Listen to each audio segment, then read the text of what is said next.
ଜୟ ଜଗନ୍ନାଥ। ଜୟ ଜଗନ୍ନାଥ। ସାଙ୍ଗମାନେ ଆପଣମାନେ ଦେଖିପାରୁଥିବେ ଆସନ୍ତା ବର୍ଷ ଆମ ହାଟବାଦଳାରେ ରଥ ଟଣା ଆରମ୍ଭ ହୋଇଛି।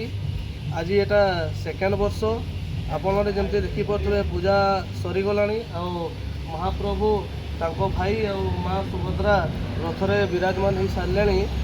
ଆଉ କିଛି ସମୟ ପରେ ଯେତେବେଳେ ପୁରୀରେ ରଥ ଟଣା ଆରମ୍ଭ ହେବ ତାର କିଛି ସମୟ ପରେ ଆମ ହାଟବାଦଳାରେ ମଧ୍ୟ ରଥ ଟଣା ଆରମ୍ଭ ହୋଇଥାଏ। ତ ଚାଲନ୍ତୁ କେମିତି ରଥ ଟଣା ହେବ ଆଗକୁ ମୁଁ ଆପଣମାନଙ୍କୁ ଦେଖେଇବି। ବୋଲ ଜୟ ଜଗନ୍ନାଥ। बोलो जगन्नाथ स्वामी के।